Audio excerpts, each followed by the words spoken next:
سب سے پہلا سوال، ہم قسم کیوں کھاتے ہیں؟ ہم اس لیے قسم کھاتے ہیں جب سامنے والے کو ہماری بات پر یقین نہ آ رہا ہو۔ مثال کے طور پر کسی کا 1000 روپیہ چوری ہو گیا، وہ میرے پاس آیا، عبدالغفار صاحب میرا 1000 روپیہ چوری ہوا ہے، کہیں آپ نے تو نہیں لیا ہے؟ میں نے کہا نہیں بھائی میں نے نہیں لیا ہے۔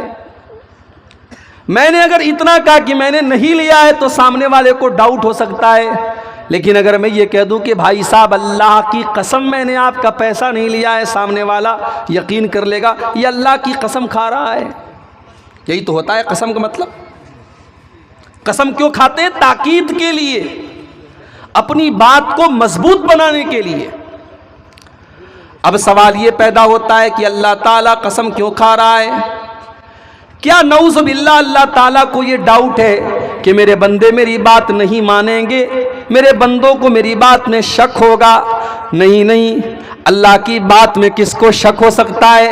اللہ تو اپنے قرآن کی شروعات میں کہتا ہے الف لام میم ذالک الکتاب لا ریب فیہ ھدی للمتقین۔ میرے بندو یہ جو کتاب تم پڑھنے جا رہے ہو، جو تم قرآن پڑھنے جا رہے ہو، لا ریب فیہ، اس کے اندر کوئی ڈاؤٹ کی، کوئی سندے کی، کوئی شک کی کوئی جگہ ہی نہیں ہے۔ اس کا ایک ایک حرف سچا ہے، اس کا ایک ایک شبد سچا ہے، اس قرآن کے اندر کوئی شک نہیں ہے۔ تب اللہ قسم کیوں کھا رہا ہے؟ اللہ قسم کھا رہا ہے یہ بتانے کے لیے کہ ہم جو بات کہنے جا رہے ہیں وہ بہت امپورٹنٹ ہے، بہت اہم ہے، بہت مہتوپورن ہے، اس پر تم دھیان دو، بہت اہم بات بتانے جا رہا ہوں، اس لیے اللہ قسم کھاتا ہے۔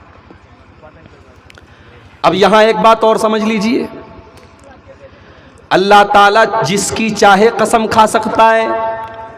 اس نے قرآن میں انجیر کی بھی قسم کھائی ہے، اللہ نے قرآن میں زیتون کی قسم کھائی، اللہ نے قرآن میں طور سینا کی قسم کھائی، اللہ نے قرآن میں مکہ شہر کی قسم کھائی، اللہ نے قرآن میں اللہ کے نبی کی زندگی کی قسم کھائی، اللہ نے قرآن میں سورج کی قسم کھائی، زمین کی قسم کھائی، آسمان کی قسم کھائی۔ اللہ جس کی چاہے قسم کھا سکتا ہے، مگر ہمیں اور آپ کو یہ اجازت نہیں کہ ہم اللہ کے علاوہ کسی اور کی قسم کھائیں۔ اگر ہم اللہ کے علاوہ کسی اور کی قسم کھاتے ہیں تو اللہ کے نبی فرماتے ہیں من حلف بغیر اللہ فقد اشرک، جس نے اللہ کے علاوہ کسی اور کی قسم کھائی تو اس نے شرک کیا۔ میاں بیوی میں جھگڑا ہو رہا ہے، بیوی کہہ رہی ہے شوہر سے ارے میں جھوٹ نہیں بول رہی ہوں، بچے کی قسم، بچوں کی قسم لوگ کھا لیتے ہیں۔ شوہر بیوی کے ہاتھ پر، سر پر ہاتھ رکھ کر کے کہتا ہے میں تیری قسم کھاتا ہوں۔ یاد رکھو میرے پیارے ساتھیوں، نہ بیوی کی قسم کھانا جائز ہے، نہ بچوں کی قسم کھانا جائز ہے، نہ ماں کی قسم کھانا جائز ہے، نہ محبوبہ کی قسم کھانا جائز ہے۔ اللہ کے علاوہ کسی کی قسم نہیں کھا سکتے، یہاں تک کہ کھانے کعبہ کی قسم بھی نہیں کھانی چاہیے، اس لیے کہ کھانے کعبہ اللہ نہیں ہے، اللہ کا گھر ہے۔ ہم کھانے کعبہ کی بھی قسم نہیں کھا سکتے کیونکہ صرف اور صرف اللہ کی قسم کھانا ہے۔ کھانے کعبہ تو اللہ کا گھر ہے، اللہ نہیں ہے۔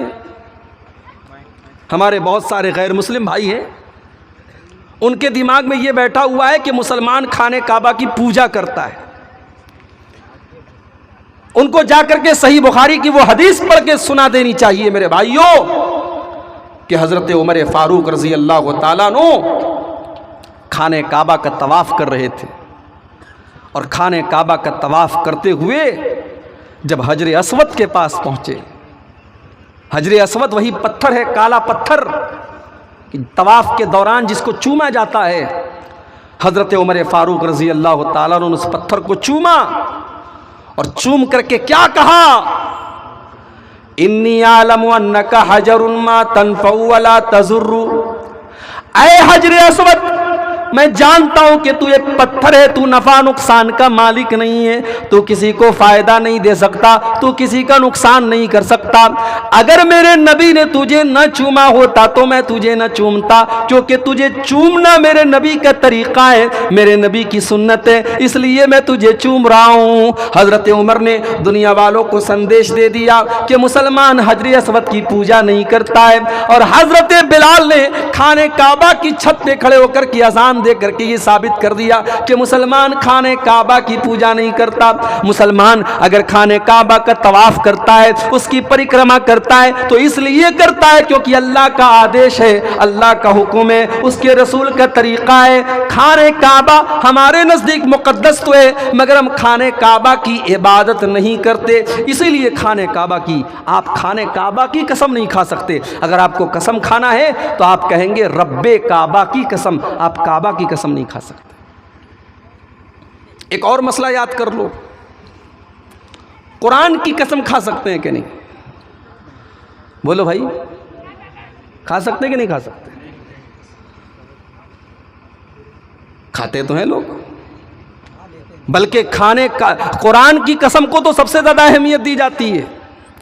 بھائی بھائی میں جھگڑا ہو جاتا ہے، اگر کوئی بھائی قرآن اٹھا کر کے کوئی قسم کھا لے تو پورا زمانہ کہتا ہے یار اس نے قرآن اٹھا کے قسم کھائی ہے، اس کی بات غلط نہیں ہو سکتی۔ یاد رکھو میرے بھائی، قرآن کی قسم کھا سکتے ہیں کیونکہ قرآن اللہ کا کلام ہے۔ جیسے اللہ کی قسم کھانا جائز ہے ویسے اللہ کے کلام کی قسم کھانا جائز ہے، مگر قرآن ہاتھ میں لے کر کے قسم کھانا جائز نہیں ہے، کیونکہ جو قرآن جو ہمارے سامنے موجود ہے، یہ قرآن تو کاغذ کا ہے، اس کے پیج تو کاغذ کے ہیں، یہ کاغذ اور یہ اس کے اوپر جو کاغذ لگا ہوا ہے یہ اللہ کا کلام نہیں ہے، بلکہ اس کے اندر جو باتیں لکھی ہیں وہ اللہ کا کلام ہے۔ تو ہم زبانی طور پر کہہ سکتے ہیں کہ قرآن کی قسم، لیکن قرآن ہاتھ میں لے کر کے اگر ہم کہتے ہیں کہ قرآن کی قسم کھاتا ہوں تو یہ غلط ہے، اور یہ طریقہ نبی سے ثابت نہیں، صحابہ سے ثابت نہیں۔ تو جو لوگ اپنے جھگڑوں میں قرآن اٹھا کے قسم کھاتے ہیں وہ غلط کرتے ہیں، اس حرکت سے باز آ جائے۔ والعصر، زمانے کی قسم، اللہ زمانے کی قسم کھا رہا ہے، گویا اللہ تعالیٰ یہ میسج دے رہا ہے، یہ سندیش دے رہا ہے، یہ پیغام دے رہا ہے، میرے بندو یہ جو زمانہ ہے، یہ جو ٹائم ہے، یہ جو سمے ہے، اس کی قدر کرو، یہ بڑا قیمتی ہے۔ اگر سمے تمہارے پاس آج ہے تو کل نہیں ہوگا، اس سمے کی قسم کھا کر کے اللہ تعالیٰ سمے کی اہمیت بتا رہا ہے، ٹائم کی اہمیت بتا رہا ہے۔ لوگ بولتے ہیں نا وقت بہت خراب ہے، کچھ لوگ بولتے ہیں زمانہ بہت خراب ہے، نہیں بولنا چاہیے ایسا۔ زمانہ خراب نہیں ہوتا، وقت خراب نہیں ہوتا، خراب ہم اور آپ ہوتے ہیں۔ زمانہ تو اللہ تعالیٰ چلاتا ہے، وقت کو تو اللہ تعالیٰ چلا رہا ہے، اس لیے ایسا نہیں بولنا چاہیے وقت بہت خراب ہے۔ بس لوگ بول دیتے نا، کسی دن اگر کوئی حادثہ ہو جائے تو لوگ بولتے تھے پتہ نہیں آج کس کی شکل دیکھی تھی، میری بائک کا ایکسیڈنٹ ہو گیا۔ کاروبار میں نقصان ہو جائے لوگ بول دیتے ہیں پتہ نہیں آج کس کی شکل دیکھ کر کے آیا تھا، میرا کاروبار میں نقصان ہو گیا۔ غلط ہے، یہ چیز حرام ہے۔ کسی کی شکل دیکھنے سے کوئی نقصان نہیں ہوتا، کسی کی شکل دیکھنے سے کوئی حادثہ نہیں ہوتا، اور نہ زمانہ خراب ہوتا ہے نہ وقت خراب ہوتا ہے۔ اسی لیے اللہ کے نبی فرماتے ہیں، بخاری کی روایت ہے، اللہ تعالیٰ فرماتا ہے یوزینی ابن آدم، آدم کا بیٹا مجھے تکلیف پہنچاتا ہے، یسب الدہر، اور آدم کا بیٹا تو زمانے کو گالی دیتا ہے، زمانے کو برا بلا کہتا ہے، وَأَنَا الدَّارُ، جبکہ میں خود زمانہ ہوں، اقلب اللیل والنہار، زمانے کو تو میں چلانے والا ہوں، رات اور دن کو تو میں چلاتا ہوں۔ جو زمانے کو گالی دیتا ہے، جو زمانے کو برا بھلا کہتا ہے، وہ گویا کہ اللہ تعالیٰ کو برا بھلا کہتا ہے۔ تو زمانے کو گالی مت دو، اللہ نے زمانے کی قسم کھائی، اور اللہ نے یہ پیغام دیا کہ اپنے ٹائم کی قدر کرو۔ میرے نوجوان ساتھیوں، آج سب سے زیادہ اگر کوئی چیز برباد کی جا رہی ہے تو ٹائم برباد کیا جا رہا ہے۔ فیس بک کے اوپر رات بھر لگا رہنے والا میرا نوجوان بھائی، اور دن بھر موبائل پر چیٹنگ کرنے والا میرا نوجوان بھائی، بڑے پیار سے، بڑے پریم سے، بڑی محبت سے کہنا چاہوں گا، یہ جوانی فیس بک پر چیٹنگ کرنے کے لیے تو نہیں ملی ہے، یہ یوٹیوب کے شارٹس دیکھنے کے لیے تو نہیں ملی ہے، یہ فیس بک کی ریلز دیکھنے کے لیے تو نہیں ملی ہے، یہ جوانی تو اللہ کو راضی کرنے کے لیے ملی ہے۔ اس جوانی میں آپ اللہ کو راضی کر لیں گے، بڑھاپے میں نہیں کر پائیں گے۔ جو جوانی میں آپ کام کر لیں گے وہ بڑھاپے میں نہیں کر پائیں گے۔ اسی لیے اللہ کے پیارے نبی فرماتے ہیں اغتنم خمسن قبل خمسن، 5 چیزوں کی قدر کرو، 5 چیزوں کی ویلو کو سمجھو، 5 چیزوں کے آنے سے پہلے۔ شبابک قبل حرمک، اپنی جوانی کی قدر کرو اس کے پہلے کہ بڑھاپا آ جائے۔ وصحتک قبل سقمک، اپنی تندرستی کی قدر کرو اس کے پہلے کہ تم بیمار ہو جاؤ۔ پاکستان کا ایک نوجوان، اس کا فیس بک کے اوپر فوٹو بھی آیا تھا، باڈی بلڈر تھا، اس کا خوبصورت جسم دیکھ کر کے کوئی کہہ نہیں سکتا تھا یہ کبھی بیمار پڑے گا۔ شاید اس کے جیسا باڈی بلڈر بہت کم دیکھنے کو ملتا ہے۔ ایک طرف اس کی وہ تصویر آئی جس میں اس کے پورے جسم کی نمائش ہو رہی ہے، دوسری طرف اس کو بلڈ کینسر ہو جاتا ہے اور وہ سوکھ کر کے لکڑی ہو جاتا ہے، اس کی شکل پہچان میں نہیں آتی، اور کچھ دنوں کے بعد اس کے انتقال کی خبر بھی فیس بک کے اوپر آ جاتی ہے۔ میرے نوجوان ساتھیوں، آج آپ کے پاس صحت ہے، تندرستی ہے، آپ موج مستی کر رہے ہیں، کوئی شراب پی رہا ہے، کوئی زنا کر رہا ہے، کوئی گٹکھا کھا رہا ہے، کوئی پان مسالہ کھا رہا ہے، کوئی ناچ گانے میں ویست ہے۔ میرے پیارے ساتھی، کس بات کی کیا گارنٹی ہے کہ یہ تندرستی ہمیشہ آپ کے پاس رہے گی؟ اگر آج اللہ نے تندرستی دی ہے، اس تندرستی کی حالت میں آپ جتنی نماز پڑھ سکتے ہیں، کل بیماری کی حالت میں آپ نہیں پڑھ پائیں گے۔ ہو سکتا ہے آج آپ کھڑے ہو کر کے نماز پڑھ سکتے ہیں، اللہ نہ کرے ایسی بیماری آ جائے کہ آپ کھڑے ہو کر کے نماز پڑھنا چاہیں گے مگر نہیں پڑھ پائیں گے، آپ کو کرسی کا سہارا لینا پڑے گا۔ آج بھی دیکھو کتنی مسجد میں لوگ آج کرسی پر بیٹھ کر کے نماز پڑھتے ہیں، اللہ نے ان کو اس لائق بھی نہیں بنایا کہ وہ زمین کے اوپر سجدہ کر سکیں۔ اگر اللہ نے آپ کو اس لائق بنایا ہے کہ آپ اللہ کی بارگاہ میں صحیح سلامت سجدہ کر سکتے ہیں، تو میرے پیارے ساتھیوں، اس نعمت پر آپ اللہ کا شکر ادا کیجئے اور اس صحت کی قدر کیجئے۔ وصحتک قبل سقمک، اپنی تندرستی کی قدر کرو اس کے پہلے کہ تم بیمار ہو جاؤ۔ وغناک قبل فقرک، اور اپنی دولت کی قدر کرو اس کے پہلے کہ تم فقیر ہو جاؤ۔ اگر آج اللہ نے نوازا ہے، اگر آج اللہ نے دولت دی ہے تو اس دولت کی قدر کرو اور اس دولت کو اللہ کی راہ میں خرچ کرو، غریبوں کی مدد کرو، یتیموں کی مدد کرو، بے سہاروں کو سہارا دے دو، غریبوں کو کمبل دے دو، بے سہاروں کو سہارا دے دو۔ ہو سکتا ہے کہ کل آپ کو سہارے کی ضرورت پڑ جائے، آج آپ دوسروں کو دینے کے لائق ہیں، اللہ نہ کرے ایسی نوبت آ جائے کہ آپ کا ہاتھ کسی اور کے آگے پھیلانا پڑ جائے۔ وَغِنَاكَ قَبْلَ فَقْرِكَ، اپنی دولت کی قدر کرو اس کے پہلے کہ تم فقیر ہو جاؤ۔ وَفَرَاغَكَ قَبْلَ شُغْلِكَ، اور اپنے ٹائم کی قدر کرو، اپنے سمے کی قدر کرو اس کے پہلے کہ تم بزی ہو جاؤ۔ کبھی سوچو میرے بھائی، اپنی زندگی میں فلیش بیک کر کے دیکھو، 5 سال پہلے آپ کو جتنی فرصت تھی آج آپ کو نہیں ملتی۔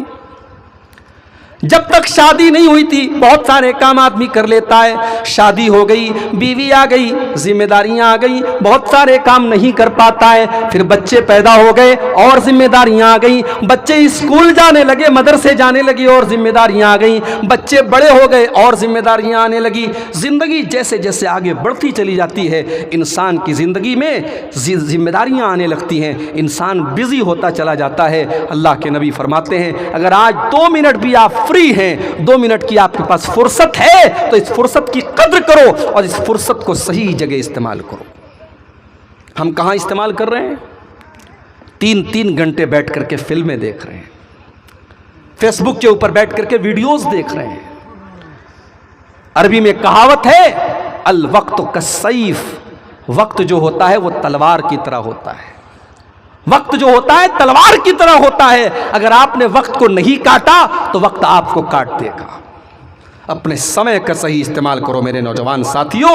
اللہ کے پیارے نبی فرما رہے ہیں وَفَرَاغَكَ قَبْلَ شُغْلِكَ، اپنے ٹائم کی قدر کرو اس کے پہلے کہ تم بزی ہو جاؤ. وَحَيَاتَكَ قَبْلَ مَوْتِكَ، اور اپنی زندگی کی قدر کرو اس کے پہلے کہ تمہیں موت آ جائے.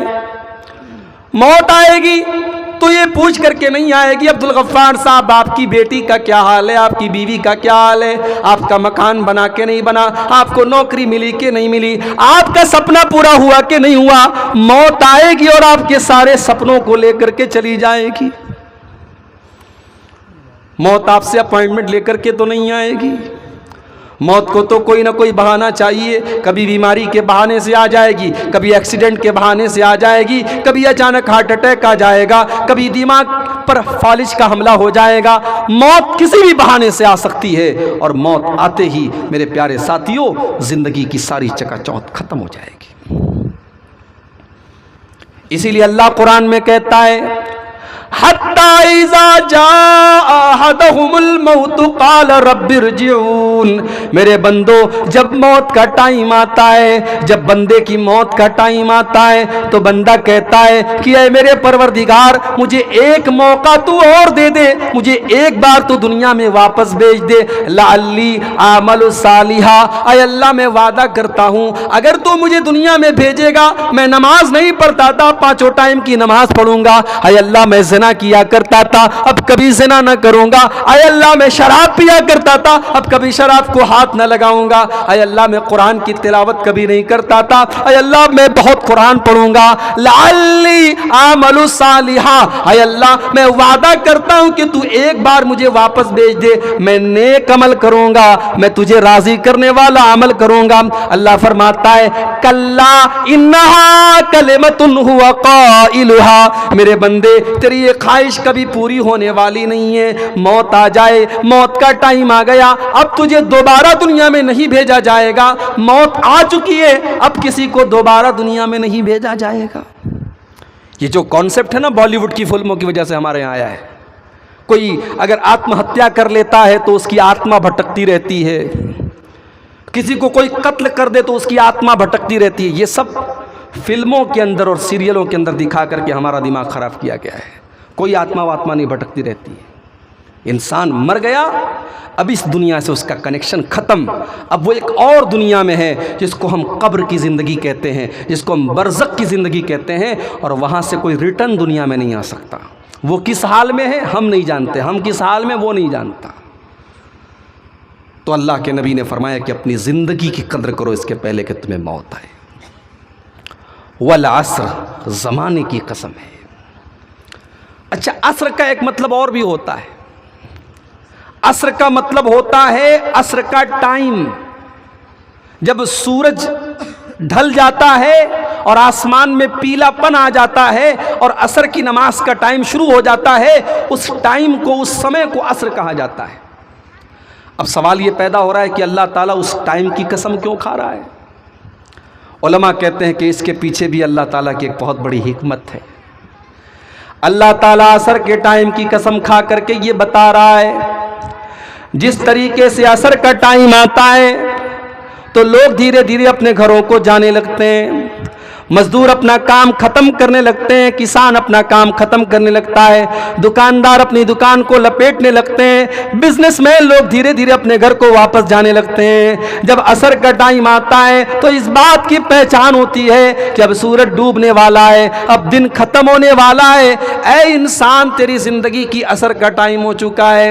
اے انسان تیری زندگی کا سورج کبھی بھی ڈوب سکتا ہے، کبھی بھی تیری زندگی ختم ہو سکتی ہے. اے انسان جب بھی تو اپنے بستر پر رات کو سونے جائے تو یہ سوچ کر کے سویا کر کہ ہو سکتا ہے کہ وہ تیری زندگی کی آخری رات ہو.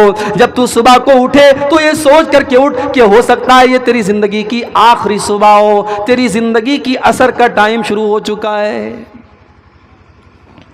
اور بعض علماء کہتے ہیں کہ عصر سے مراد یہاں عصر کی نماز ہے. اللہ تعالیٰ عصر کی نماز کی قسم کھا رہا ہے. 5 ٹائم کی نمازیں، اور 5 ٹائم کی نمازوں میں سب سے اہم نماز عصر کی نماز ہے. عصر کی نماز بیچ کی نماز ہے. دن کی پہلی نماز فجر ہے، اس کے بعد ظہر ہے، اور بیچ میں عصر کی نماز ہے۔ دو نمازیں رات میں، دو نمازیں دن میں، اور بیچ میں عصر کی نماز ہے۔ اسی لیے اللہ کے نبی عصر کی نماز کو بڑی اہمیت دیتے تھے۔ اگر کسی کی عصر کی نماز چھوٹ جائے، اللہ کے نبی فرماتے ہیں فَكَأَنَّمَا وُتِرَ أَهْلُهُ وَمَالُهُ، گویا کہ اس کا مال خراب ہو گیا، اس کے اہل و عیال برباد ہو گئے، اس کی فیملی برباد ہو گئی، اس کا پریوار برباد ہو گیا۔ عصر کی نماز کا چھوٹ جانا بہت بڑا نقصان ہے۔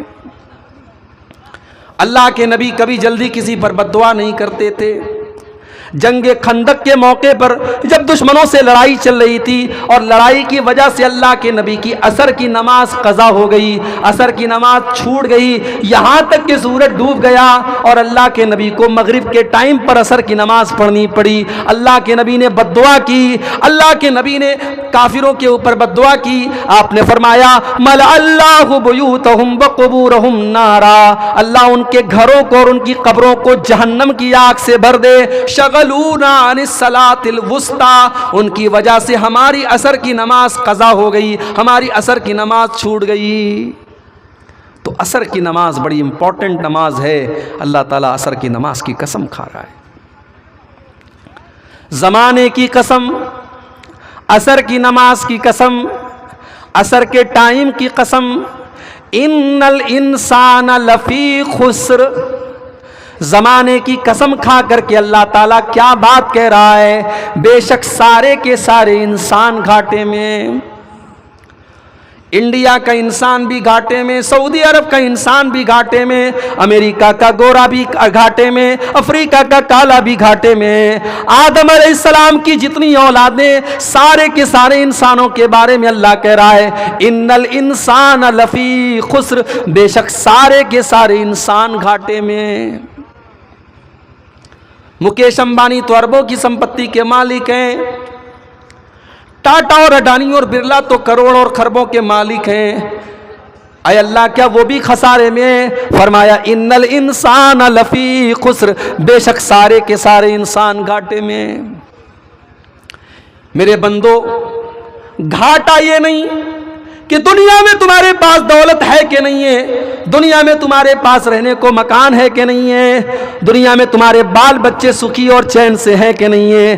گھاٹا تو یہ ہے، نقصان تو یہ ہے کہ کل اللہ کی بارگاہ میں جب اللہ کی بارگاہ میں حساب و کتاب کیا جائے گا تو تمہارا حساب یہ نکلے، تمہارا انجام یہ نکلے کہ تم کو جہنم میں ڈال دیا جائے۔ یہ اصل گھاٹا ہے، یہ اصل خسارہ ہے۔ ان الانسان لفی خسر، اور سارے کے سارے انسان اسی گھاٹے میں ہیں۔ جن کے اندر چار چیزیں پائی جائیں ان کو چھوڑ کر کے باقی سارے کے سارے انسان گھاٹے میں۔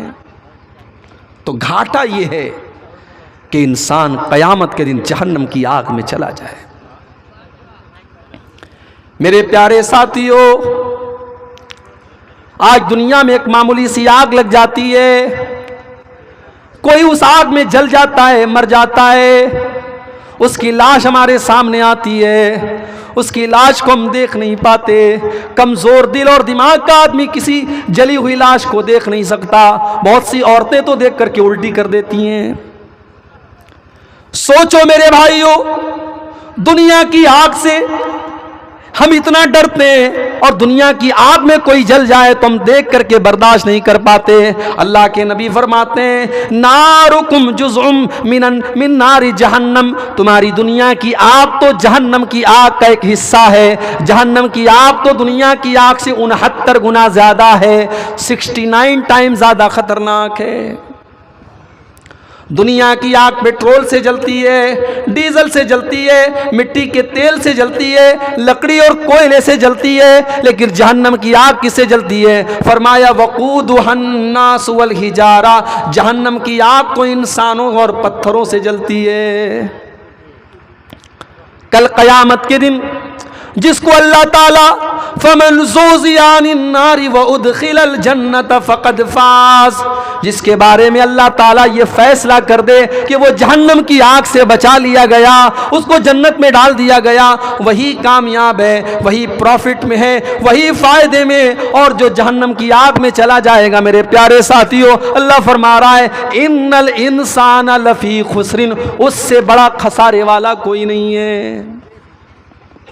آپ لوگ تو کسان لوگ ہیں، کھیتی کرتے ہیں. کسان زمین کی جوتائی کرے، ٹائم پر بیج کو بوئے، زمین کے اندر جتنی محنت کرنا ہے ساری محنت کرے، اس کے بعد سیلاب کا پانی آئے، اس کی ساری کھیتی کو تباہ کر کے لے کے چلا جائے. سوچو اس کسان کو کتنی تکلیف ہوگی. اس کو اس بات کی تکلیف تو ہو ہی رہی ہے کہ اس کا کھیت چلا گیا. اس کو اس بات کی تکلیف زیادہ ہوگی کہ میں نے محنت کی تھی، میں نے بوائی کی تھی، میں نے جوتائی کی تھی، میں نے اس کھیت کے اندر اپنا کیپٹل لگایا تھا، میرا سارا کیپٹل برباد ہو گیا. میرے پیارے ساتھیوں، جس کے پاس ایمان نہیں، جس کے پاس توحید نہیں، کل قیامت کے دن وہ بھی خسارے اور نقصان میں ہوگا، اس سے زیادہ خسارے میں کوئی نہیں ہوگا. اللہ نے فرمایا قل هل ننبئكم بالاخسرین اعمالا الذین ضل سعیهم فی الحیاۃ الدنیا وهم یحسبون انهم یحسنون صنعا. میرے بندو، سب سے زیادہ خسارے میں اور نقصان میں تو وہ لوگ ہیں جو دنیا میں نیکی کا کام کرتے تھے اور یہ سوچ کر کے کرتے تھے کہ ان کو ثواب ملے گا، مگر کل آخرت میں ثواب ملنے کے بجائے ان کی نیکیوں کو اللہ تعالیٰ برباد کر دے گا. ان الانسان لفی خسر، بے شک انسان گھاٹے میں. میرے پیارے ساتھیوں، آپ میں سے بہت سارے لوگ حاجی ہوں گے. جو حاجی نہیں ہے، میں دعا کرتا ہوں اللہ ان کو بھی ایک بار حج کی توفیق دے دے. آپ نے عمرہ بھی کیا ہوگا. بہت سارے ایسے بھائی بھی ہوں گے جو 5 ٹائم کے نمازی بھی ہوں گے. بہت سارے ایسے بھائی بھی ہوں گے، ایسی بہنیں بھی ہوں گی جو ڈیلی قرآن کی تلاوت کرتی ہوں گی. میں ایسے بھی نوجوانوں کو جانتا ہوں جو رات میں بغیر تقریر سنے موبائل نہیں بند کرتے اور بستر پہ نہیں سوتے. علماء کی تقریریں سن کر کے وہ رات میں بستر پہ سونے جاتے ہیں. ایسے بھی نوجوانوں کو میں جانتا ہوں. بڑی اچھی بات ہے، آپ یہ نیکی کے کام کر رہے ہیں، لیکن میرے بھائیوں، کل اللہ کی بارگاہ میں اگر آپ کو یہ بتایا جائے کہ آپ کا عمرہ، آپ کا حج، آپ کی نماز، آپ کی تلاوت سب برباد ہو گئی، اللہ کیا ان کو نہیں مانا گیا، اللہ کیا ان کا کوئی ثواب نہیں ہے، تو سوچو آپ کو کتنی تکلیف ہوگی. آئیے ایک حدیث پڑھ کے سناتا ہوں. ہو سکے تو ہم سب اپنے دل پر ہاتھ رکھ کر کے سوچیں کہ اس حدیث میں جو بات بتائی گئی ہے کہیں ایسا تو نہیں کہ یہ بات ہمارے اور آپ کے اوپر فٹ بیٹھ رہی ہے. صحابی کا نام نوٹ کر لو، ثوبان رضی اللہ تعالیٰ عنہ. بچہ پیدا ہو اگر آپ کے گھر میں تو نام رکھ لو، بڑا پیارا نام ہے، صحابی کا نام ہے. اور صحابی کا جب نام آ جائے تو نام کا معنی اور مطلب نہیں دیکھا جاتا، یہ کافی ہے کہ وہ صحابی کا نام ہے. ثوبان رکھ لو نام، یہ نام بڑا پیارا ہے، یہ نبی کے صحابی کا نام ہے. ثوبان رضی اللہ تعالیٰ عنہ فرماتے ہیں اللہ کے پیارے نبی نے فرمایا لا لمن اقوام من امتی یاتون یوم القیامت بحسنات امثال جبال تہامۃ بیزا. میں اپنی امت میں ایسے لوگوں کو جانتا ہوں کل قیامت کے دن وہ آئیں گے اور پہاڑوں کے برابر وہ نیکیاں لے کر کے آئیں گے، وہ حج لے کر کے آئیں گے، وہ عمرہ لے کر کے آئیں گے، وہ نماز لے کر کے آئیں گے، وہ زکوٰۃ لے کر کے آئیں گے، وہ صدقہ خیرات لے کر کے آئیں گے، وہ بہت ساری نیکیوں کو لے کر کے آئیں گے. فَيَجْعَلُهَا اللَّهُ عَزَّ وَجَلَّ هَبَاءً مَنْثُورًا. اللہ تعالیٰ ان کی نیکیوں کو ہوا میں اڑا دے گا، ان کی نیکیوں کو برباد کر دے گا. ان کی نیکیاں اللہ تعالیٰ کیا کاؤنٹ نہیں ہوں گی. صحابہ ڈر گئے، گھبرا گئے. حضرت ثوبان کہنے لگے اللہ کے نبی وہ کون بد نصیب لوگ ہوں گے، ذرا کھل کر کے بتا دیجئے.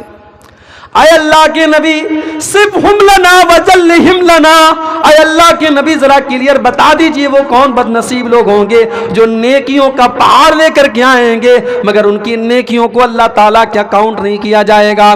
اللہ کے پیارے نبی فرماتے ہیں اے ثوبان وہ تمہارے ہی بھائی ہوں گے، وہ تمہاری ہی نسل سے ہوں گے، وہ مسلمان ہوں گے، وہ تمہارے ہی بیچ میں رہنے والے لوگ ہوں گے. جیسے تم نماز پڑھتے ہو وہ بھی نماز پڑھیں گے، تم روزہ رکھتے ہو وہ بھی روزہ رکھیں گے, تم صدقہ کرتے ہو وہ بھی صدقہ کریں گے, تم رات میں نماز پڑھتے ہو وہ بھی رات میں نماز پڑھیں گے. وَلَٰكِنَّهُمْ إِذَا خَلَوْا بِمَحَارِمِ اللَّهِ انْتَهَكُوهَا, لیکن اے صوبان بس ایک بات کی کمی ہوگی, ایک بات کی کوتاہی ہوگی, وہ اکیلے میں, وہ تنہائی میں غلط کام کریں گے.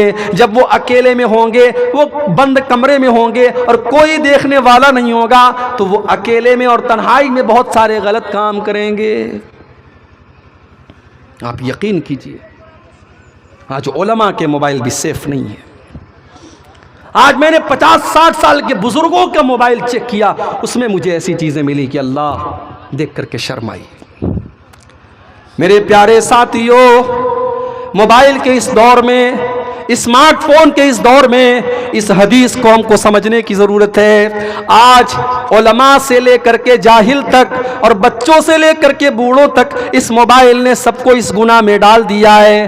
آج سب سے بڑا خطرہ جو ہمارے اوپر منڈلا رہا ہے, ہم بظاہر تو نماز بھی پڑھ رہے ہیں, ہم جلسوں میں جا رہے ہیں, ہم تقریر بھی کر رہے ہیں, لمبی لمبی داڑھی بھی ہے, ہم حاجی بھی ہیں, ہم نمازی بھی ہیں, مگر ہم جب اکیلے میں ہیں, جب تنہائی میں ہیں, ہم موبائل پر کیا دیکھ رہے ہیں, کس سے بات کر رہے ہیں, کوئی نہیں جانتا.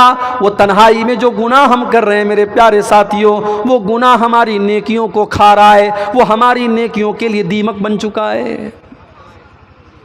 ان الانسان لفی خسر, انسان اس سے بڑھ کر کے خسارے میں کیا ہوگا میرے بھائی, کہ اس کی نیکیاں اللہ کے برباد ہو جائیں.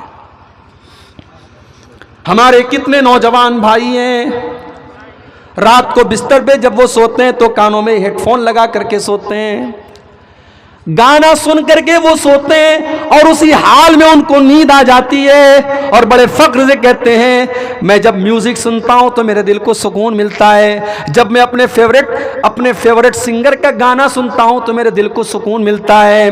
میرے پیارے بھائی, اسی گانا کو سنتے ہوئے اگر تجھے موت آ گئی, بستر پہ سونے کے جانے کے ٹائم اللہ کے نبی نے جو دعا ہم کو سکھائی ہے, اس دعا میں ہم کیا کہتے ہیں, اللہم بسمک اموت و احیا, اے اللہ میں تیرے ہی نام سے مرتا ہوں اور تیرے ہی نام سے جیتا ہوں. اس لیے کہ جو نیند ہوتی ہے وہ بھی ایک طریقے کی موت ہوتی ہے. نیند میں بھی اللہ تعالی ہماری روح کو قبض کرتا ہے, اور جب ہم سو کر کے اٹھتے ہیں تو اللہ ہماری روح کو واپس ڈال دیتا ہے. اسی لیے جب آدمی نیند میں ہوتا ہے تو ہوش و حواس میں نہیں ہوتا ہے. اسی لیے اگر نیند کی حالت میں کوئی گناہ ہو جائے تو اللہ تعالیٰ کے ہاں اس پر پکڑ نہیں ہوگی, کیونکہ نیند کی حالت میں انسان ہوش و حواس میں نہیں رہتا ہے. میرے پیارے ساتھیوں, آپ گانا سنتے ہوئے سو گئے, اسی حال میں آپ کو موت آ گئی. سوچو میرے بھائیوں, کل اللہ کی بارگاہ میں جب آپ اٹھیں گے, قیامت کا دن ہوگا. اللہ کے نبی فرماتے ہیں کل عبد یبعث علی ما مات علیہ, ہر بندہ اس حال میں قیامت کے دن اٹھے گا جس حال میں اس کو موت آئی ہوگی. جو گانا سن کر کے سویا تھا اسی حال میں اگر وہ سویا رہ گیا, اسی حال میں اس کو موت آ گئی, تو کل قیامت وہ گانا سنتے ہوئے اٹھے گا. جو گندی فلمیں دیکھ کر کے سویا تھا وہ گندی فلمیں دیکھ کر کے قیامت کے دن اٹھے گا. جو زنا کرتے ہوئے مر گیا تھا وہ زنا کرتے ہوئے کل قیامت کے دن اٹھے گا. جو شراب کے نشے میں مرا تھا کل شراب کے نشے میں اٹھے گا. جو نماز پڑھتے ہوئے مرا تھا کل اللہ کی بارگاہ میں سجدہ کرتے ہوئے اٹھے گا, نماز پڑھتے ہوئے اٹھے گا. کل عبد یبعث علی ما مات علیہ, بندہ جس حال میں مرے گا اسی حال میں اٹھایا جائے گا. سعودی عرب کا ایک واقعہ وہاں کے عالم دین نے لکھا, میرے نوجوان ساتھی سنیں, بڑی عبرت کی بات ہے. 4 نوجوان کار کا سفر کر رہے تھے. چاروں نوجوان کار پر بیٹھے ہوئے تھے. سعودی عرب کے روڈ پر کار چل رہی ہے. وہاں کی روڈ بہار اور جھارکھنڈ سے بھی زیادہ شاندار اور چکنی روڈ ہے. پوری اسپیڈ میں گاڑی جا رہی ہے. ایکسیڈنٹ ہو جاتا ہے. 4 نوجوانوں میں سے 3 نوجوان آن دا اسپاٹ مر جاتے ہیں. ایک نوجوان بچ جاتا ہے لیکن وہ بھی آخری سانسیں لے رہا ہے. ٹریفک پولیس والے جب اس نوجوان کے پاس پہنچتے ہیں جو آخری سانسیں لے رہا ہے, اس سے پوچھتے ہیں کہ یہ ایکسیڈنٹ کیسے ہوا. اس سے پوچھتے ہیں تمہارا نام کیا ہے. اس سے پوچھتے تمہارے ساتھیوں کا نام کیا ہے. وہ نوجوان آخری سانسیں لے رہا ہے اور ایک ہی زبان سے ایک ہی لفظ بار بار کہہ رہا ہے فی سقر فی سقر فی سقر. ارے میں تو سقر میں ہوں، میں تو سقر میں ہوں، میں تو سقر میں ہوں. پولیس والوں کو یہ بات سمجھ میں نہیں آئی کہ یہ سقر کا نام کیوں لے رہا ہے، یہ سقر کا کیا مطلب ہوتا ہے. انہوں نے علاقے کے عالم دین سے پوچھوایا کہ یہ نوجوان یہ فی سقر کہہ کر کے دنیا سے گیا، اس کا کیا مطلب ہے. عالم دین نے کہا اس کا مطلب آپ کو قرآن کے 29ویں پارے میں ملے گا. عالم دین نے کہا جاؤ قرآن کا 29واں پارہ پڑھ لو. قرآن کے 29ویں پارے میں سورہ مدثر کے اندر اللہ فرماتا ہے جب جنتی جنت میں چلے جائیں گے اور جہنمی جہنم میں چلے جائیں گے اور جنتی لوگ دیکھیں گے کہ ان کے جان پہچان کے لوگ جہنم میں، جو ان کے ساتھ بیٹھ کر کے چائے پیتے تھے، جو ان کے ساتھ بیٹھ کر کے گپ کرتے تھے، آج وہ جہنم کے اندر پہنچ گئے. تو جنتی سوال کریں گے ما سلککم فی سقر، اے میرے بھائی تو جہنم میں کیسے چلا گیا؟ تو میرے ساتھ اٹھا بیٹھا کرتا تھا، تو میرے گاؤں میں رہتا تھا، ہم لوگ ساتھ میں اٹھا بیٹھا کرتے تھے. ما سلککم فی سقر، تو جہنم کے اندر کیسے چلا گیا؟ تو وہ جہنمی جواب دے گا قالوا لم نک من المصلین، وہ کہے گا کہ ہم نماز نہیں پڑھتے تھے. حی علی الصلاۃ کی آواز آتی تھی تم تو مسجد چلے جاتے تھے، میں تو چائے کی دکان پر بیٹھا رہ جاتا تھا. تم نماز کے لیے فجر کے ٹائم اٹھ جایا کرتے تھے، میں تو رات کو 2 بجے تک لڑکیوں سے چیٹنگ میں لگا رہتا تھا، میں فجر کی نماز میں نہیں اٹھتا تھا. ما سلککم فی سقر، وہ سوال کریں گے کہ تم جہنم میں کیسے چلے گئے؟ وہ جواب دیں گے لم نک من المصلین، ہم نماز نہیں پڑھتے تھے. ولم نک نطعم المسکین، ہم شادی میں لاکھوں کا کھانا فری میں ہم برباد کر دیتے تھے، بہترین کھانا بنواتے تھے اور جتنا کھانے والے کھانا کھاتے تھے اس سے زیادہ کوڑے دان میں پھینکا جاتا تھا. لیکن گاؤں میں غریبوں کو کھانا دینے کی توفیق نہ ہوتی تھی، ہم بھوکوں کو کھانا نہیں کھلاتے تھے، ہم اپنا پیسہ کبھی غریبوں پر خرچ نہیں کرتے تھے. وَكُنَّا نَخُوضُ مَعَ الْخَائِضِينَ، ہم دین کا مذاق اڑانے والوں کے ساتھ دین کا مذاق اڑاتے تھے، ہم اللہ کا مذاق اڑاتے تھے، ہم رسول کا مذاق اڑاتے تھے، ہم قرآن کا مذاق اڑاتے تھے، ہم علماء کا مذاق اڑاتے تھے، ہم مدرسوں کا مذاق اڑاتے تھے، ہم داڑھی کا مذاق اڑاتے تھے. وَكُنَّا نَخُوضُ مَعَ الْخَائِضِينَ، ہم مذاق اڑانے والوں کے ساتھ مذاق اڑایا کرتے تھے. اس سعودی عرب کے عالم دین نے کہا قرآن کی یہ آیت بتا رہی ہے کہ وہ نوجوان جب مر رہا تھا، آخری سانسیں لے رہا تھا، موت کا فرشتہ اس کے پاس آ چکا تھا اور اس کو وہ منظر دکھائی دے رہا تھا، اس کو یہ نظر آ رہا تھا کہ آج وہ جہنم کی آگ میں جانے والا ہے. اسی لیے اس کی زبان سے بار بار سقر کا لفظ آ رہا تھا. وہ انا فی سقر کہہ رہا تھا. وہ یہ بتا رہا تھا کہ وہ بے نمازی تھا، وہ یہ بتا رہا تھا کہ وہ اپنی جوانی کو برباد کرنے والا نوجوان تھا. ان الانسان لفی خسر، بے شک سارے کے سارے انسان گھاٹے میں. الا الذین آمنوا، مگر وہ لوگ گھاٹے میں نہیں ہیں جو ایمان والے ہیں. ایمان کس کو کہتے ہیں میرے بھائیو؟ ہم نے ایمان کا مطلب نہیں سمجھا. ایمان کا مطلب کیا ہے؟ آؤ ذرا قرآن اٹھاؤ، اللہ تعالیٰ ایمان کا مطلب بتاتا ہے. انما المؤمنون الذین اذا ذکر اللہ وجلت قلوبهم واذا تلیت علیہم آیاتہ زادتہم ایمانا. ارے مومن تو وہ لوگ ہیں جب اللہ کا نام ان کے سامنے لے لیا جائے ان کا دل کانپ جاتا ہے، ان کا دل تڑپ جاتا ہے، اللہ کا نام سن کر کے وہ گناہ چھوڑ دیتے ہیں. بخاری کی وہ حدیث آپ نے کئی بار سنی ہوگی. 3 لوگ جب غار میں پھنس گئے اور تینوں نے اللہ سے اپنے اپنے نیک عمل کا واسطہ دے کر کے دعا مانگی تھی. ان تینوں میں سے ایک نے کہا تھا اے اللہ میں اپنی چچا زاد بہن سے بہت محبت کرتا تھا، میں اپنی چچا کی لڑکی سے بہت محبت کرتا تھا، میں اس پر ڈورے ڈالتا تھا، میں اس کو حاصل کرنے کی کوشش کیا کرتا تھا.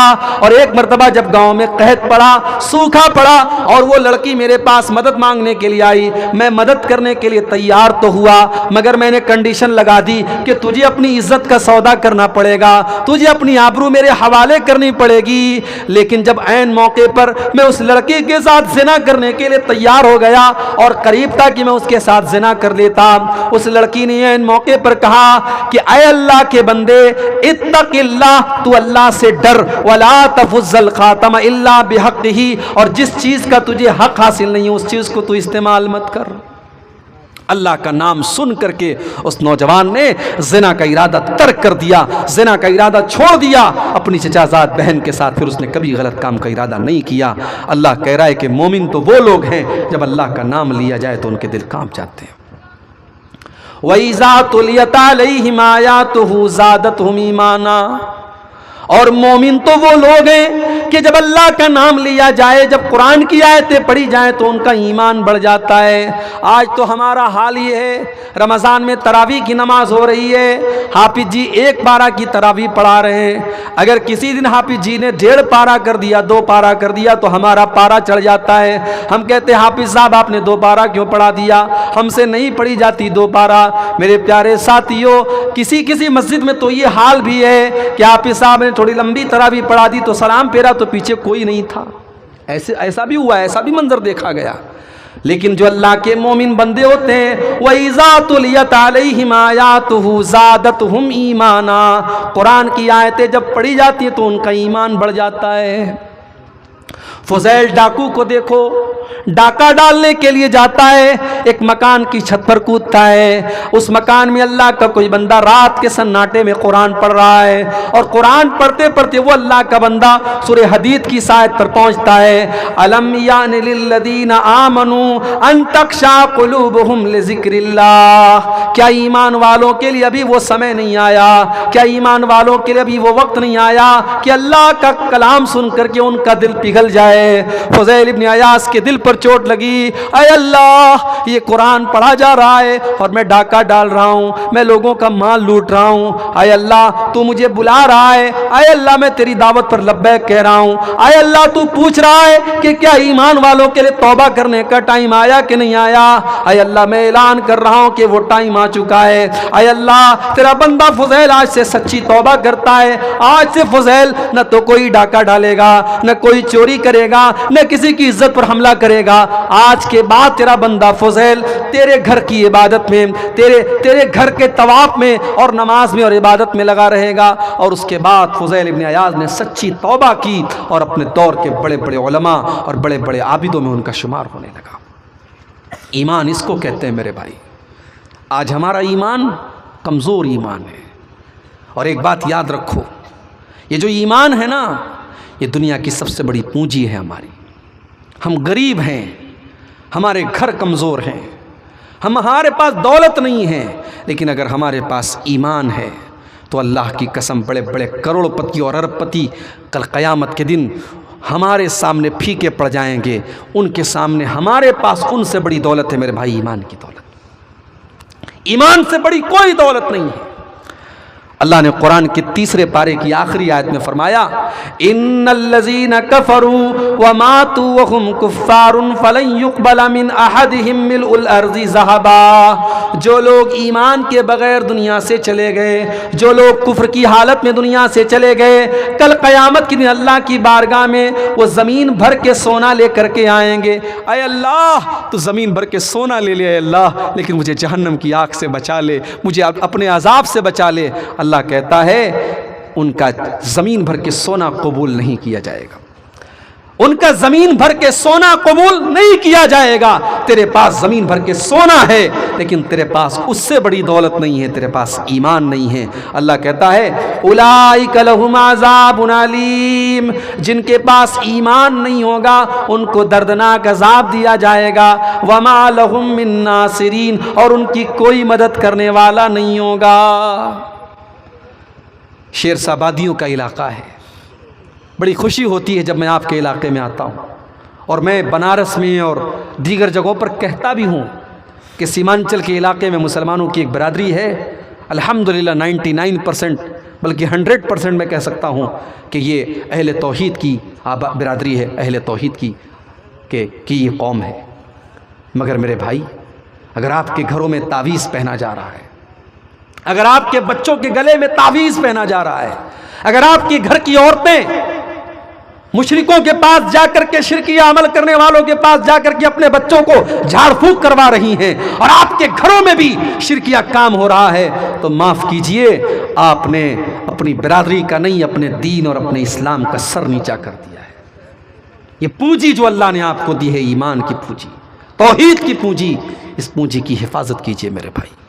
وَلَا تَمُوتُنَّ إِلَّا وَأَنْتُمْ مُسْلِمُونَ، تمہیں موت نہ آئے مگر اسلام کی حالت میں، مرتے دم تک اپنے آپ کو اور اپنے پریوار کو توحید پر بچا کے رکھیے میرے بھائی۔ ساری زندگی اگر آپ توحید پہ رہتے ہیں اور مرنے کے پہلے اگر آپ نے شرک کر دیا تو ساری زندگی کی آپ کی کمائی برباد ہو جائے گی۔ اتنی بڑی دولت ہے ایمان۔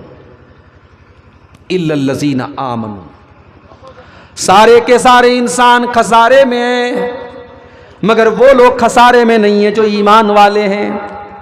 وَعَمِلُوا الصَّالِحَاتِ، اور نیک عمل کرنے والے ہیں، نیک عمل کرنے والے ہیں۔ اے اللہ، نیک عمل کس کو کہتے ہیں؟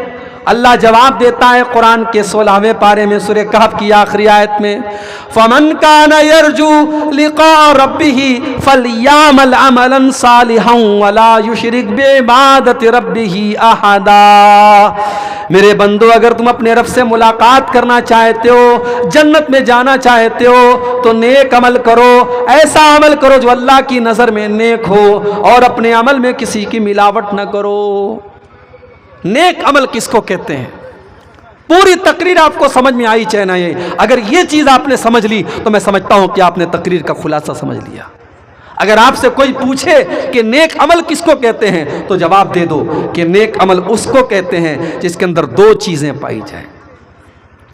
پہلی چیز کہ وہ عمل صرف اور صرف اللہ کے لیے کیا جائے، اس کے اندر کوئی دکھاوا نہ ہو، کوئی ریاکاری نہ ہو، کسی کو خوش کرنے کے لیے نہ کیا جائے۔ نیک عمل اس کو کہتے ہیں جو صرف اور صرف اللہ کو خوش کرنے کے لیے کیا جائے۔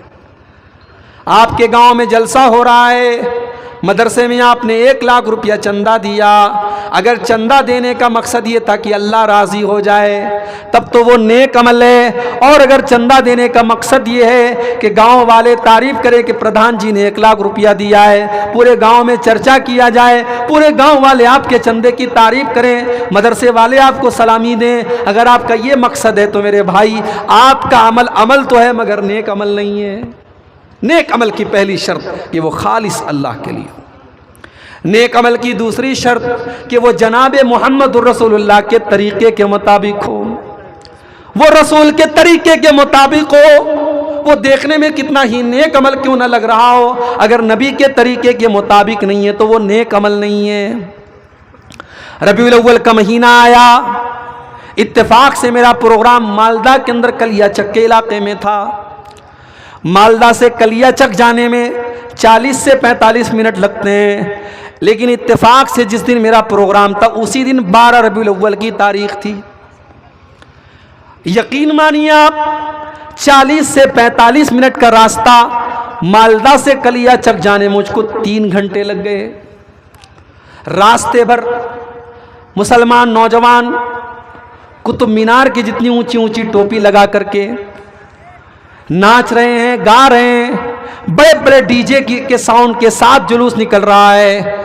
میں نے پوچھا یہ کون لوگ ہیں؟ جواب ملا یہ نبی کے عاشق لوگ ہیں، یہ نبی کے چاہنے والے لوگ ہیں۔ میں نے پوچھا یہ کیوں کیا جا رہا ہے؟ جواب ملا یہ نبی کی محبت کے نام پہ کیا جا رہا ہے۔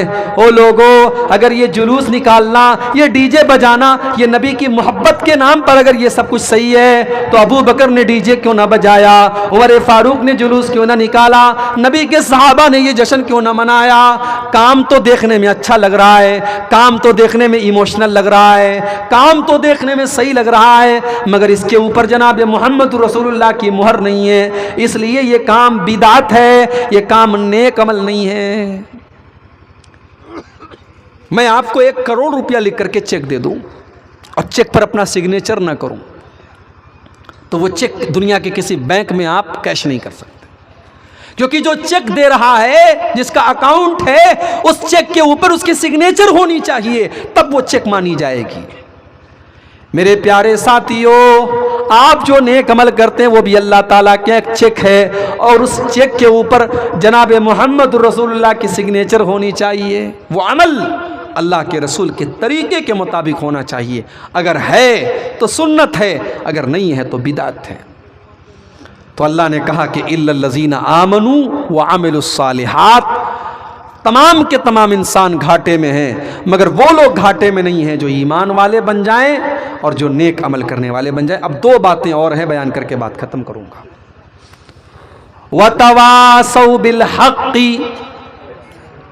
آپ ایمان والے بھی بن گئے، آپ نیک عمل کرنے والے بھی بن گئے، لیکن آپ نے نیک بات، اچھی بات، حق بات دوسروں کو نہیں بتائی۔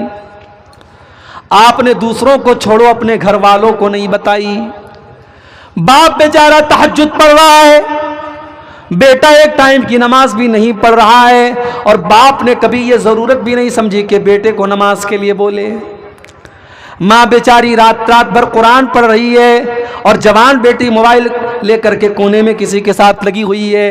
ماں کو کبھی یہ توفیق نہیں ہوئی کہ اپنی بیٹی کو صحیح اور غلط کے بیچ کا فرق بتائے۔ میرے پیارے ساتھیوں، آپ روشنی میں ہیں یہ کافی نہیں ہے، آپ کو روشنی میں ہونے کے ساتھ ساتھ جو لوگ اندھیرے میں ہیں ان کو روشنی میں لانے کی کوشش بھی کرنا ہے۔ آپ کے گاؤں میں بہت سارے غیر مسلم لوگ بھی رہتے ہوں گے، آپ کا ان کے ساتھ ویوہار ہے، اٹھنا بیٹھنا ہے، ان کے ساتھ لین دین کرتے ہیں آپ، کبھی آپ نے ان کو اسلام کے بارے میں بتایا، قرآن کے بارے میں بتایا؟ کیا اللہ تعالیٰ کے آپ کی گردن نہیں پکڑی جائے گی؟ جناب آپ کے گاؤں میں لوگ رہتے تھے، وہ اللہ کو نہیں مانتے تھے، اللہ کو نہیں جانتے تھے، رسول کو نہیں مانتے تھے۔ آپ کے پاس قرآن تھا، آپ کے پاس نبی کا طریقہ تھا، آپ کے پاس اسلام تھا، آپ نے کبھی اپنے غیر مسلم بھائی کو قرآن نہیں دیا، اس کو اسلام کی شکشاؤں کو نہیں بتایا، اللہ تعالیٰ کے آپ کی گردن بھی پکڑی جائے گی۔ عبدالغفار صاحب بنارس سے ارریہ تقریر کرنے کے لیے جایا کرتے تھے، اور حبیز گنج آپ جایا کرتے تھے۔ آپ کا پڑوسی ہندو تھا، غیر مسلم تھا، آپ نے کبھی اپنے غیر مسلم کو قرآن دیا، اسلام کے بارے میں بتایا؟ آپ کے محلے میں لوگ شرک کرتے تھے، آپ نے کبھی ان کو تبلیغ کی؟ یہ عبدالغفار سے بھی سوال کیا جائے گا۔ وَتَوَاصَوْا بِالْحَقِّ، سچائی کی تبلیغ بھی آپ کو کرنا ہے۔ اور یہاں ایک بات اور نوٹ کر لیجیے، جب تبلیغ کی بات آتی ہے تو ہم کہتے ہیں صاحب یہ کام تو علماء کا کام ہے، یہ تو جامعہ سلفیہ میں کوئی پڑھ کے آئے، جامعہ ابن تیمیہ میں کوئی پڑھ کے آئے، سنابل میں کوئی پڑھ کے آئے، اس کا کام ہے۔ میں کہتا ہوں نہیں، یہ غلط بات ہے۔ اللہ کے نبی فرماتے ہیں بلغوا عنی ولو آیا، میری ایک بات بھی اگر تمہیں پہنچی ہے تو تم دوسروں کو پہنچاؤ۔ تبلیغ کرنا، سچائی کی دعوت دینا، یہ صرف علماء کا کام نہیں ہے۔ آپ کو جتنی باتیں پتہ ہے اتنی باتیں اگر آپ دوسروں کو پہنچا سکتے ہیں تو آپ پہنچائیے۔ اسلام کی خدمت آپ کو کرنا ہے۔ اگر آپ دولت والے تو دولت کے ذریعے کیجئے، اگر آپ دماغ والے تو دماغ کے ساتھ کیجئے، اگر آپ علم والے تو علم کے ساتھ کیجئے، اگر آپ کے پاس طاقت ہے تو طاقت کے ذریعے آپ کیجئے۔ اپنی انرجی اور اپنی طاقت کا استعمال آپ دین کی خدمت کے لیے کیجئے۔ میرے پیارے ساتھیوں، وَتَوَاصَوْا بِالْحَقِّ، دین کی تبلیغ میں آپ کا کیا رول ہے؟ آج رات میں جب بستر پہ سونے جائیے تو ضرور سوچئے گا۔ وَتَوَاصَوْا بِالْحَقِّ، ایمان والے بن جاؤ، نیک عمل کرنے والے بن جاؤ، اور سچائی کی تبلیغ کرنے والے اور حق کی تبلیغ کرنے والے بن جاؤ۔ وَتَوَاصَوْا بِالصَّبْرِ، اور جب آپ سچائی کی تبلیغ کرنے کے لیے نکلیں گے تو یہ کوئی پھولوں بھرا راستہ نہیں ہے، کانٹوں بھرا راستہ ہے۔ ہو سکتا ہے کہ لوگ آپ کو گالی دیں، ہو سکتا ہے کہ لوگ آپ کو برا بھلا کہیں، ہو سکتا ہے کہ آپ کا بائیکاٹ بھی کر دیا جائے۔ اگر ایسا ہو جائے تو یاد کر لینا اپنے نبی کی سنت کو، یاد کر لینا اپنے نبی کے طریقے کو۔ میرے پیارے ساتھیوں، آج آپ کو اپنے گاؤں سے ارریہ جانا پڑے، 4 ویلر سے آپ کو جانا پڑے تو آپ کو پریشانی محسوس ہوتی ہے۔ آپ کے نبی نے 1400 سال پہلے مکہ سے طائف کا سفر طے کیا تھا، 100 کلومیٹر کا سفر، اور نبی نے یہ سفر، اس زمانے میں اونٹ کی سواری چلا کرتی تھی، اس زمانے میں گھوڑے کی سواری چلا کرتی تھی، اس زمانے میں گدھے کی سواری چلا کرتی تھی، مگر نبی نے یہ 100 کلومیٹر کا سفر پیدل طے کیا تھا، پیدل طے کیا تھا، 100 کلومیٹر کا سفر، پہاڑوں کے بیچ سے چل رہے ہیں اللہ کے نبی، ریگستان کے بیچ میں سے چل رہے ہیں۔ مکہ سے اللہ کے نبی طائف پہنچے، سب سے پہلے طائف کے جو بڑے بڑے سردار لوگ تھے ان کے گھر پر پہنچے، ان کو اسلام کے بارے میں سمجھایا، ان کو توحید کے بارے میں سمجھایا، ان کو بتایا میں اللہ کا آخری نبی ہوں۔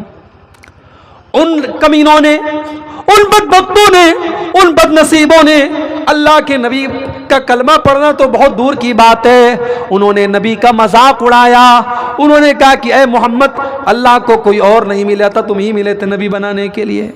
کسی نے کہا اگر تم اللہ کے سچے نبی ہو تو جاؤ تم میرے لیے بد دعا کر کے دکھاؤ، اور اگر تم جھوٹے نبی ہو تو میں تمہاری بات نہیں مانتا۔ انہوں نے نبی کا مذاق اڑایا، اللہ کے نبی نے بڑے صبر سے کام لیا، کہ کوئی بات نہیں، تم میرا کلمہ نہیں پڑھتے کوئی بات نہیں، لیکن دیکھو میں طائف کے اندر گھوم گھوم کر کے تبلیغ کروں گا، لوگوں کو اسلام کے بارے میں بتاؤں گا، تو کم سے کم تم یہ بات کسی اور کو مت بتانا، تم سے میری بات ہوئی ہے تم اس بات کو سیکرٹ رکھنا۔ مگر ان کمبختوں نے اس کو بھی سیکرٹ نہیں رکھا، اور پورے طائف میں اللہ کے نبی کے اوپر ایک آدمی بھی کلمہ پڑھنے والا نہیں۔ 100 کلومیٹر کا سفر طے کر کے، پیدل طے کر کے اللہ کے نبی آئے ہیں، اور لوگوں سے مل رہے ہیں، ملاقات کر رہے ہیں، توحید کے بارے میں سمجھا رہے ہیں، قیامت کے بارے میں بتا رہے ہیں، مگر ایک آدمی میرے نبی پر ایمان لانے والا نہیں ہے میرے بھائی۔ مایوس ہو کر کے اللہ کے نبی طائف سے نکلنے لگے۔